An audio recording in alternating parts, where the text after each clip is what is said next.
좌우 옆에 분들 인사 한번 하시겠습니다. 잘 좋습니다.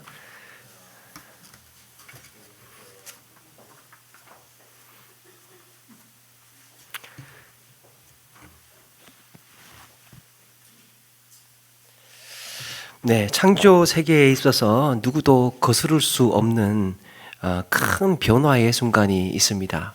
창조 세계에서 거스를 수 없는 변화의 순간, 아무리 첨단 과학이 발달을 하고 현대의학이 발전을 한다고 해도 돌이킬 수 없는, 변화되고 나면 돌이킬 수 없는 그 순간이 바로 죽음이라는 거죠. 죽었다 하는 것은 생명에서 무생명이 되어 된다는 것입니다. 사람이든 동물이든 식물이든 죽게 되면 이제는 스스로 움직일 수 없고 생각할 수 없고 세포 분열도 일어나지 않습니다. 그저 자연으로 부패하고 분해되어 갈 뿐입니다. 살아있는 생명이 그 생명 활동을 중단하는 순간 이제 흙이 되어가고 먼지가 되어서 세월 속에 잊혀가게 됩니다. 이것은 만고불변의 진리의 그 자연의 질서고 또 법칙이라고 할 수 있습니다.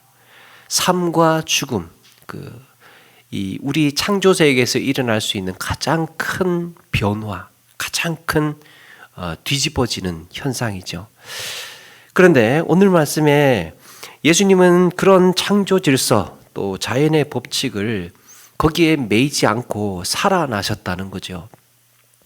누구도 기대할 수 없고 예상하지 못했던 일입니다. 예수님께서 공생의 기간 동안에 제자들한테 그리고 수많은 사람들한테 여러 번 말씀을 하셨죠. 내가 고난을 받고 이 죽은 다음에 사흘 만에 다시 살아나게 될 거다. 아무도 여기에 그런데 제대로 믿었던 자들이 없었습니다. 심지어 예수님의 제자들까지도 이 사실을 납득하지 않았습니다. 이게 얼마나 말이 안 되는 이야기였는지 예수님의 부활 소식을 듣고도 믿지 않는 제자들이 있었습니다. 그런데 우리 주님은 이 모든 불신과 자연의 한계를 무너뜨리고 바랄 수 없는 기적을 보여주셨습니다. 역사상 가장 위대한 기적, 누구도 흉내낼 수 없고 재현할 수 없는 기적. 여러분, 그래서 부활은 기적입니다.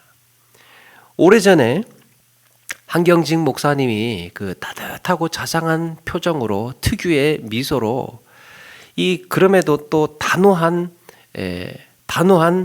표정으로 말씀을 하신 적이 있는데요. 그분의 한마디가 참 여운이 남더라고요. 뭐라고 하시느냐? 저는 기적을 믿습니다. 저는 기적을 믿습니다. 그 웃으시면서 하시는 말씀이 오래오래 기억이 남았습니다. 여러분, 인류 역사에서 가장 큰 변곡점, 세상에서 가장 의미 있는 사건은 바로 이 부활입니다. 부활의 기적을 믿는 저와 여러분 되기를 바랍니다. 우리가 믿는 것은 부활입니다. 이런 점에서 성경이 우리에게 의미 있는 이유는 바로 이 부활이 있기 때문이에요. 성경이 우리에게 의미 있는 이유가 무엇인가? 부활 때문입니다. 성경의 모든 시선은 그래서 이 부활을 집중하고 있습니다. 부활을 향하고 있어요. 여러분, 예수님께서 이 땅에 오신 이유가 무엇입니까? 오신 이유, 우리의 죄를 대신해서 대속의 제물이 되시기 위해서 오셨죠. 그런데 예수님의 십자가의 죽음을 가리켜서 대속의 제물이라고 말할 수 있는 근거, 예수님의 십자가의 죽으심이 우리를 향한 대속의 제물이라고 말할 수 있는 근거는 바로 부활 때문입니다. 다시 살아나셨기 때문에 우리가 구원의 소망이 있는 거예요. 어쩌면 누군가가 나서서 내가 인간의 죄를 대신해서 죽겠다고 선언하고 죽을 수 있지 않겠습니까? 누군가 이상한 사람이 나와서 내가 너희를 대신해서 죽겠다라고 선언할 수 있지 않겠습니까? 그렇게 죽을 수는 있습니다. 사람은 미친 척하고 죽을 수는 있어요. 아주 오래전의 이야기이지 않습니까? 그 큰 저수지에 이단 교주가 그 신도들을 저수지로 이렇게 삥 둘러서 세워다 놓고 선포를 했다지 않습니까? 내가 여기에 조수주에 지금 빠질 테니까 사흘 후에 다시 살아날 거다. 교주가 그래서 거기에서 그러니까 막 그렇게 막 선포를 하니까 이 신도들이 얼마나 뜨거웠는지 막 기도도 일어나고 여러 가지 막 거기에서 막 이렇게 크게 막 격앙되고 흥분이 되었는데 그러던 중에 교주가 저수지에 이제 빠졌습니다. 사흘 만에 부활하지 않았습니다. 아직도 안 나오고 있습니다. 신문에도 난 적이 있었는데 그렇게 죽을 수는 있어요. 나는 인류를 위해서 너희들의 죄를 대신해서 죽겠다. 죽을 수는 있으나 부활하지는 못한다는 거예요. 부활하지 못했기 때문에 이런 경우에는 재물이라 할 수 없습니다. 죄사함의 완성은 십자가로 끝나는 게 아니에요. 죄사함의 완성은 바로 부활로 이어져야 합니다. 따라서 예수님을 가리켜서 대속의 제물이라 할 수 있는 결정적인 근거는 바로 부활 때문입니다. 예수님은 부활을 위해 태어나셨고 우리의 부활을 위해서 다시 오실 것입니다. 우리 주님은 부활을 위해서 태어나셨습니다. 성탄절 왜 태어나셨습니까? 부활하시기 위해서 태어나셨습니다. 어떻게 다시 오신다는 겁니까? 우리의 부활을 위해서 다시 오신다는 거예요. 그러니까 성경의 모든 맥락의 중심에는 바로 이 부활이 있는 거예요. 우리가 예수님을 믿는다고 하지 않습니까? 예수님을 믿는다라고 했을 때는 한 가지 생략되어 있는 게 있어요. 뭘 믿느냐? 예수님의 부활을 믿습니다예요. 예수님의 뭘 믿습니까? 예수님의 육체의 부활. 영국의 신학자 존 웨일이라는 사람은 이런 말을 했습니다.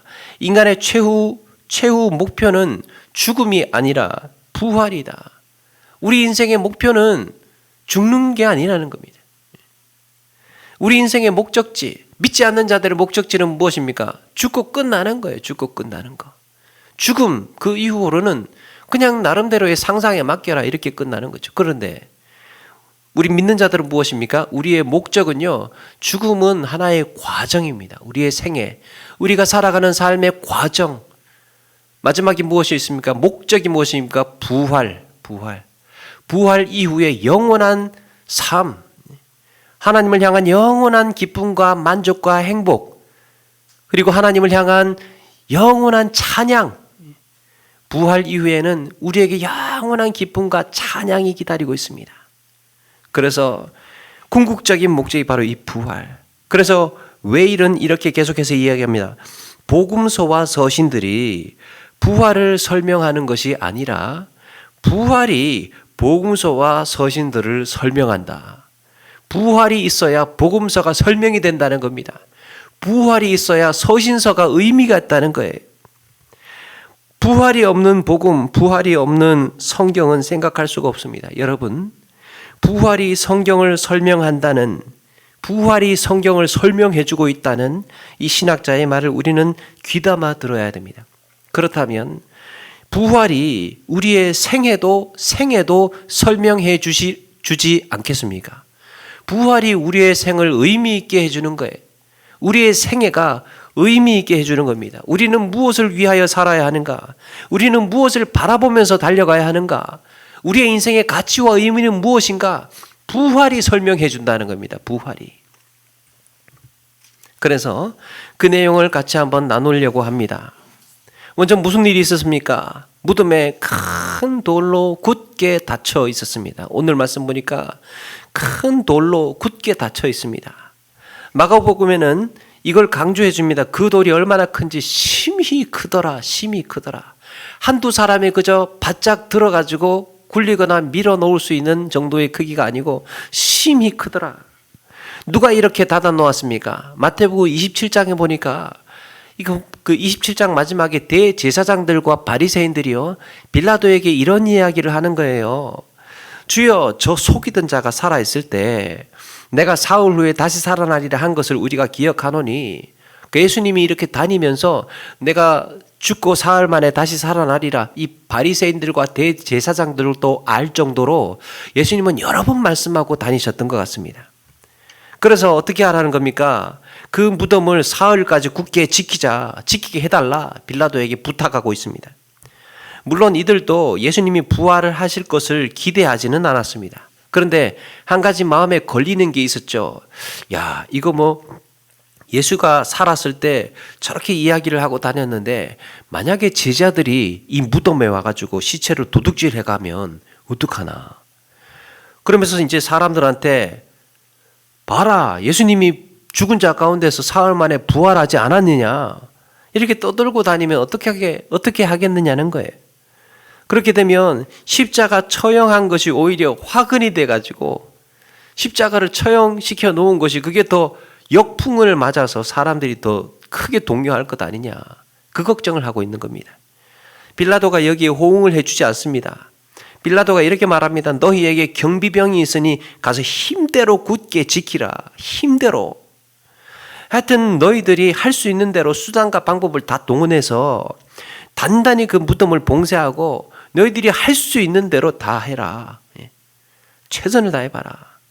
그래서 대제사장과 바리새인들이요, 경비병들과 함께 가서 그들이 옮길 수 있는, 그들이 들 수 있는 최대한의 무거운 돌로다가 그 무덤을 단단히 막아버렸다는 것 아닙니까?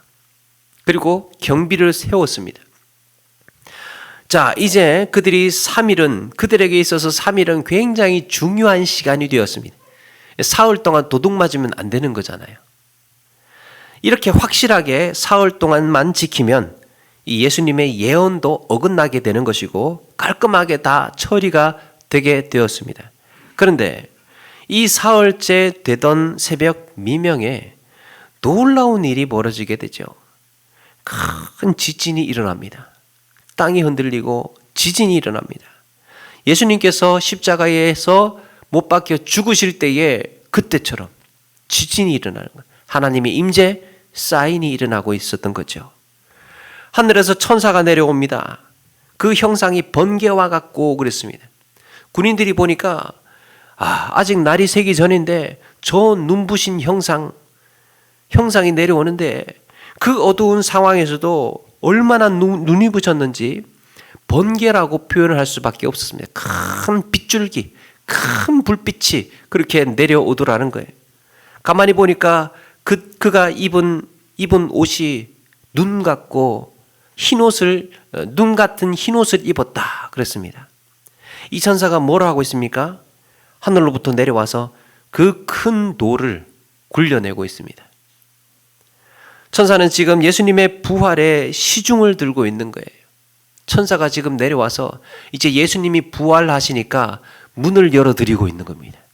예수님의 부활의 시중 들고 있는, 지금까지 단 한 번도 열린 적이 없었던 이 죽음의 문, 열면 닫을 자가 없고 닫으면 열 자가 없는 그 생과 사의 문을 우리 주님께서 그렇게 열고 죽은 자 가운데서 살아나셨던 것입니다. 이렇게 살아나신 예수님을 맞이하고 있습니다. 도저히 납득되지 않고 일어날 수 없는 일이었습니다. 그러나 큰 지진과 천사, 돌이 굴려지고 이렇게 되어지는 모든 광경을 군인들이 보고 있었다는 것 아닙니까? 이제 상황은 완전히 달라졌습니다. 4절에 보니까 지키던 자들이 그를 무서워하여 떨며 죽은 사람같이 되었더라. 무서워서 떨며 죽은 사람같이 되었더라. 이 이해할 수 없는 광경을 보면서 그 지키던 자들은 너무 무서워서 죽은 사람같이 되었다고 말합니다. 완전히 얼어서 손도 까딱하지 못하는 거죠. 그야말로 죽은 자는 살아나고 산 자는 죽은 자와 같이 되어버렸습니다. 우리 주님은 살아나셨고 그 멀쩡하게 살아있던 그 군인들은 죽은 자와 같이 되어버렸습니다. 상황이 뒤바뀌어 버린 거예요. 여러분, 예수님께서 십자가에 죽으실 때 어땠습니까? 아무런 힘도 아무런 능력도 쓰지 않으셨습니다. 그저 무기력하고 무능한 모습이었어요. 그런데 지금 오히려 무덤을 지키는 자들이 꼼짝도 할 수 없이 그들이 오히려 무기력한 모습이 되어 버렸습니다. 바로 그때 여인들이 도착을 하죠. 와보니까 상황이 심상치 않은 거예요. 하늘에서 천사가 내려와 있었고 그 빛은 번개와 같았고 불빛이 휘황찬란해서 제대로 쳐다볼 수나 있었겠습니까? 그 흰옷 입은 사람이 있고 한두 사람은 엄두도 못하는 그 큰 돌이 옮겨져 있었고 무덤의 문이 열려져 있고 이 군사들은, 이 병사들은 죽은 사람처럼 어안이 벙벙해서 눈만 껌뻑껌뻑 뜨고 그렇게 떨고 있었지 않았겠습니까? 그 장면을 목격을 하니까 이 여인들이 얼마나 두렵겠습니까? 두려워 떨고 있는데 천사가 말합니다. 무서워하지 말라. 십자가에 못 박히신 예수를 너희가 찾는 줄을 내가 아노라. 그가 여기 있지 않고 그가 말씀하신 대로 살아나셨느니라. 여인들의 눈앞에 천사가 말을 건네고 있는 것도 믿기지 않는데 더 놀라운 것은 예수님께서 살아나셨다는 겁니다. 예수님이 살아나셨다는 거예요. 여기서 한 가지 재미있는 상황이 일어나는데요. 예수님께서 부활하시고 나서 이 경비병들 중에 몇몇이 예루살렘 성으로 달려가서 부랴부랴 달려가서 그날 새벽에 있었던 일을 대제사장에게 알리게 되는데 이 믿기 힘든 이야기를 듣고 있자니까 아니 경비병이 너무나 사실적으로 너무나 상세하게 너무나 구체적으로 이야기를 하는 거예요. 믿기는 힘들었지만 이 부정할 수가 없었던 겁니다. 그래서 대제사장들이 거기에 장로들과 의논을 하고 말을 맞춥니다. 자, 이렇게 하자. 이렇게 하자. 너희들이 밤에 자고 있는데 이야기를 짜는 거죠. 밤에 자고 있는데 제자들이 와서 예수의 제자들이 와서 시신을 도둑질해 갔다고 해라. 그러면서 뒤는 우리가 다 봐줄게. 문제 없도록 해줄 테니까 그렇게만 해. 그러면서 군인들한테 돈을 주어가면서 입막음을 하는 겁니다. 그런데 성경에 뭐라고 말씀합니까? 오늘 15절에 보니까요. 이 말이 오늘날까지 유대인 가운데 두루 퍼지니라. 이 말이. 예수님이 부활하셨는데 그 사실을 감추기 위해서 대제사장들이 군인들한테 돈 주고 제자들 훔쳐갔다고 하라고 시켰다고 하더라. 이 모든 전말이 그 내용 그대로가 두루두루 퍼지게 되었던 거죠. 집에 전화가 와서 애가 전화를 받지 않습니까? 그러면 이제 엄마 찾는 전화였어요. 그 엄마가 전화 받기 귀찮으니까 없다고 해라, 없다고. 그래서 이제 없다고 해. 그러면 애가 또 그렇지 않습니까? 엄마가 없다고 하라는데요. 마찬가지로 이 사실이 들통이 나면 이 사실이 들통이 날까봐 대제사장들이 군인들한테 돈을 줘가면서 입막음했는데 그 도둑질 해갔다고 해라. 도둑질 해갔다고 해라. 그렇게 했다는 이야기까지도 다 퍼져나가 버렸다는 것 아닙니까? 오히려 예수님이 부활하신 사실이 이 일로 인해서 더 확실해졌습니다. 이 일로 인해서 더 확실해졌어요. 유대 지도자들은 예수님의 부활을 막기 위해서 자기들이 할 수 있는 힘껏 들어서 옮길 수 있는 큰 돌을 그 무덤에 막았고 예수님의 부활을 막기 위해서 큰 돌로 무덤을 막았고 돈으로 군인들의 입을 막았습니다. 예수님의 부활을 막기 위해서. 그러나 오히려 그 일이 더 큰 증거가 되었고 예수님의 부활은 큰 돌로도 막지 못하고 돈으로도 막지 못하는 그런 사건이 되어 있었습니다. 사랑하는 여러분, 우리 주님의 부활은 그 무엇으로도 막을 수 없는 역사적인 사건인 줄로 믿습니다. 무엇으로도 막을 수 없어요. 아무리 애를 쓰고 아무리 설득을 하고 아무리 돈을 주고 입을 막고 아무리 큰 돌로 물리적인 것으로 막아버린다고 해도 우리 주님의 부활은 막을 수가 없는 것입니다.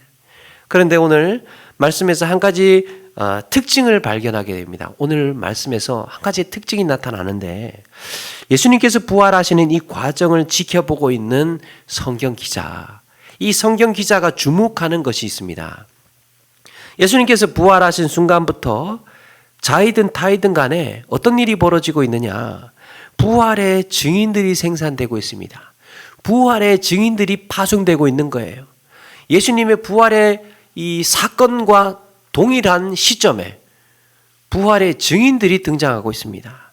제일 먼저 누가 등장했습니까? 예수님의 부활을 지켜보았던 최초의 목격자가 누구입니까? 군인들이죠, 군인들. 무덤을 지키고 있던 군인들이에요. 이 군인들이 유대 지도자들한테 달려가서 예수님의 부활을 증거하고 있습니다. 그렇게 예수님을 집요하게 죽이려고 했던 자들한테 예수님의 부활 소식이 전해지고 있는 거예요. 증인 역할을 한 셈이죠. 그리고 또 거기에 있던 천사는 여인한테 이렇게 말하죠. 너는 빨리 제자들한테 가서 여인들 보자마자 너는 빨리 제자들에게 가서 예수님이 살아나셨다고 갈릴리로 가실 테니까 거기 가서 보라고 이야기를 전합니다. 여인들을 보면서 자, 들어와서 예수님께서 이렇게 부활하신 것을 봐라. 그리고 너희들이 이제 걱정 안 해도 돼. 집에 돌아가서 이제 편히 쉬어. 이렇게 말하지 않고 부활하신 예수님의 소식을 전하면서 너희들 빨리 제자들한테 가라고 보내고 있습니다. 예수님이 이렇게 부활하신 것 전하라는 거예요. 좀 더 가다가 이 여인들이요, 예수님을 만나게 됩니다. 예수님을 만나게 되는데, 예수님을 만나니까 이 여인들이 예수님에게 달려가서 그 발을 붙들고 경배를 합니다. 눈물 흘리고 기쁨과 감격과 이 안도감이 순식간에 확 밀려오지 않았겠습니까? 그런데 이 여인들을 가만히 내버려 두지 않으시고 바로 일으켜 세우셔서 내가 갈릴리로 갈 테니까 제자들에게 가서 내가 부활했다는 소식을 전해라. 그들을 잠깐 그렇게 내버려 두지 않으시고 바로 일으켜 세우셔서 한시가 급하니까 빨리 가서 전해라고 그 이야기를 하고 있습니다.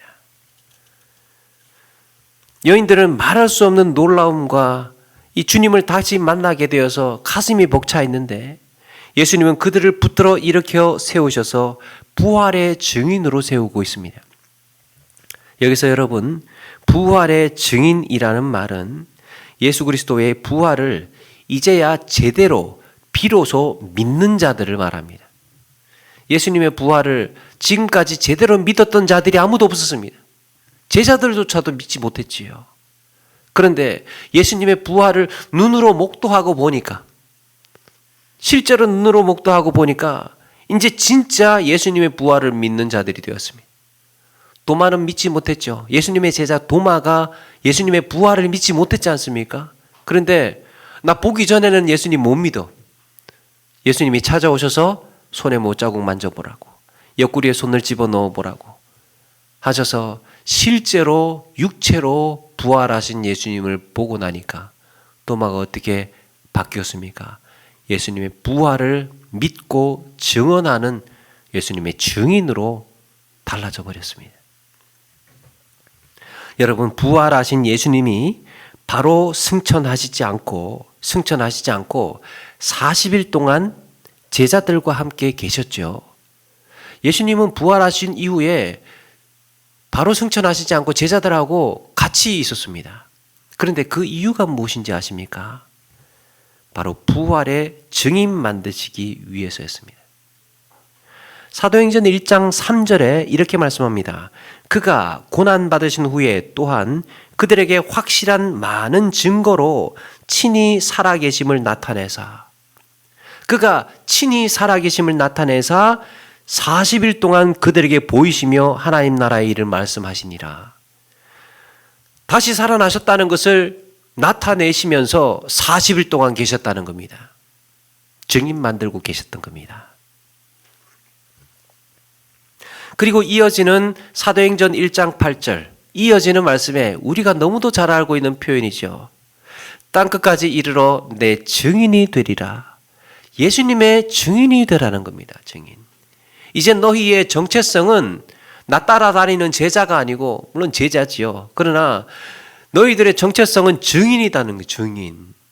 무슨 증인입니까? 부활의 증인. 예수님을 증명해야 하는 가장 큰 그 대목이 부활이에요. 부활.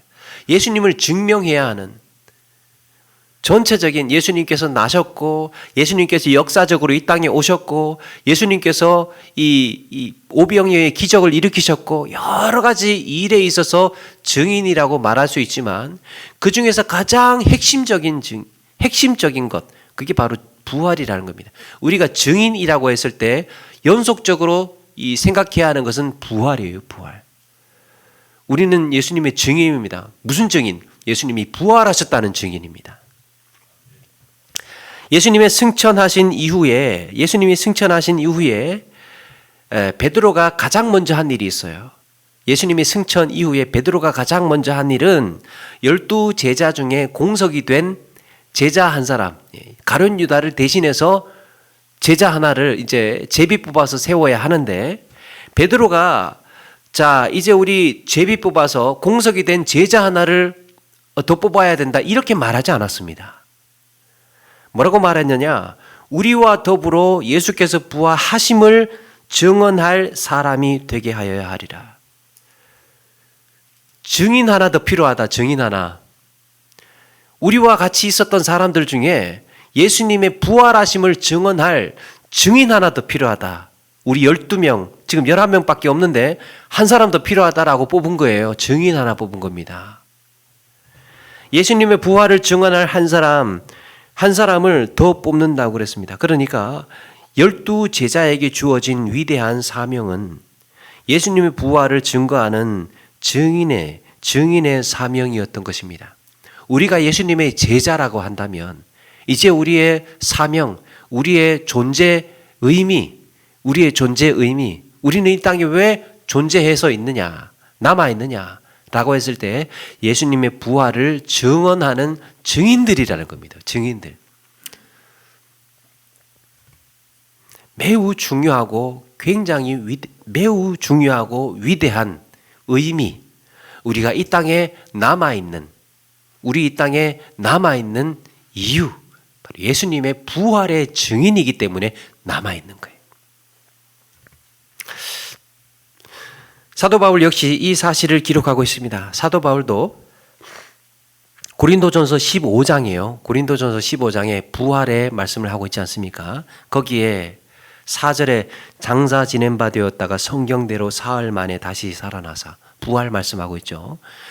사흘 만에 다시 살아나사 게바에게 보이시고, 베드로 게바에게 보이시고 12 제자에게 보이시고 그 후에 500여 형제들한테 일시에 보이시고, 그러니까 부활하시고 난 다음에 어떻게 하셨다는 거예요?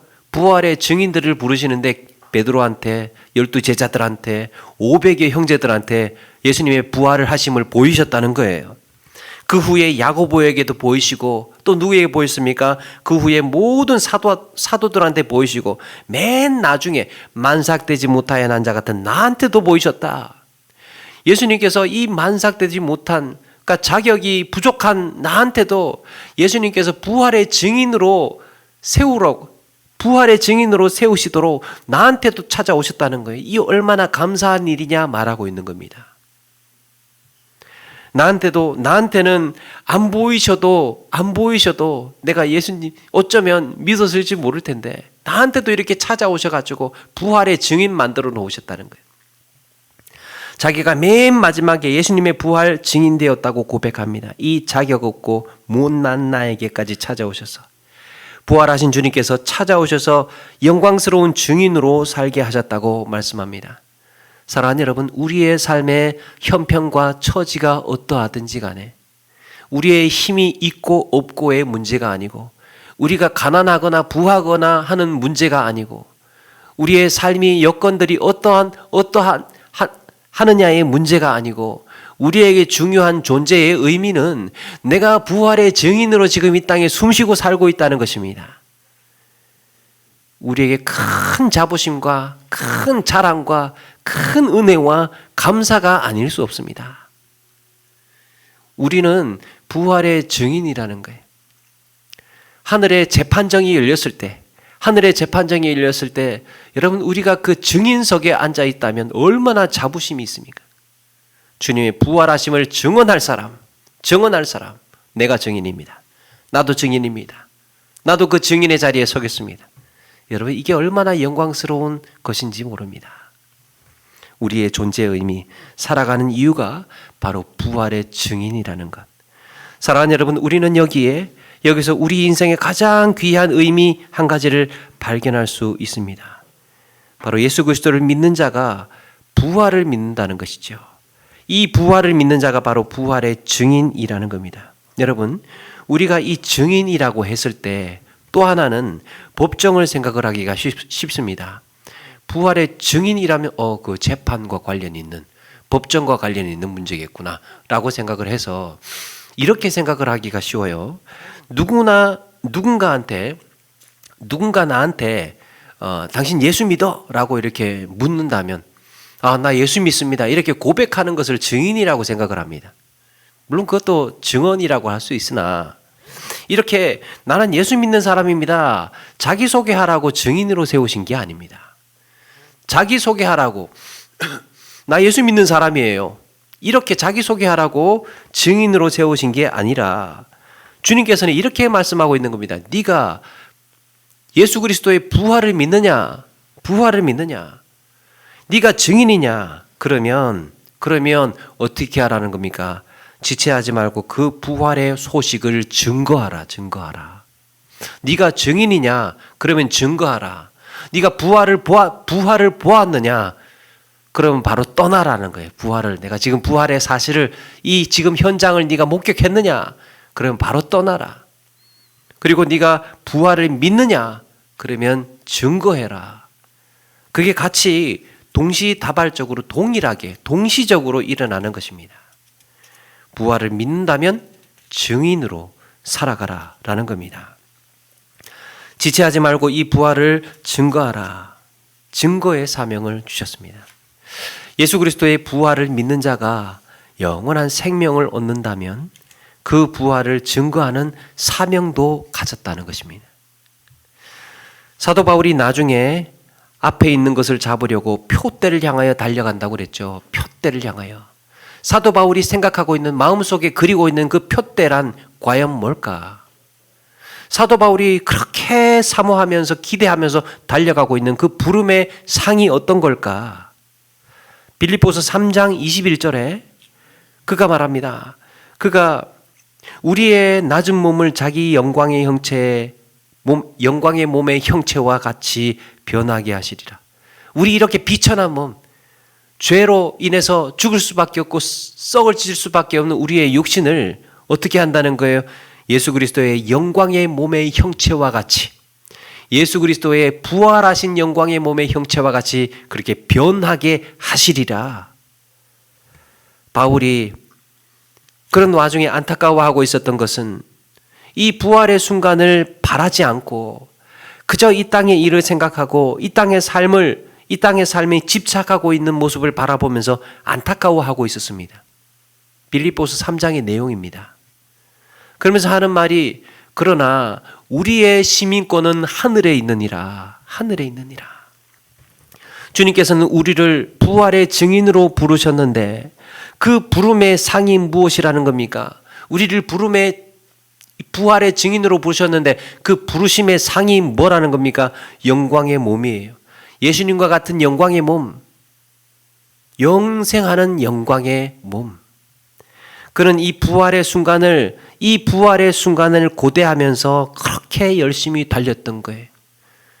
내가 이렇게 영원한 예수 그리스도의 영광의 몸의 형체와 같이 변하게 될 날을 기억하면서, 기대하면서, 기다리면서 열심으로 달려갔던 것입니다. 여러분, 우리가 추구하고 우리가 기대하고 소망하고 바라보아야 하는 것, 영원한 생명이지 않습니까? 그런데 그 영원한 생명이 어떻게 이루어집니까?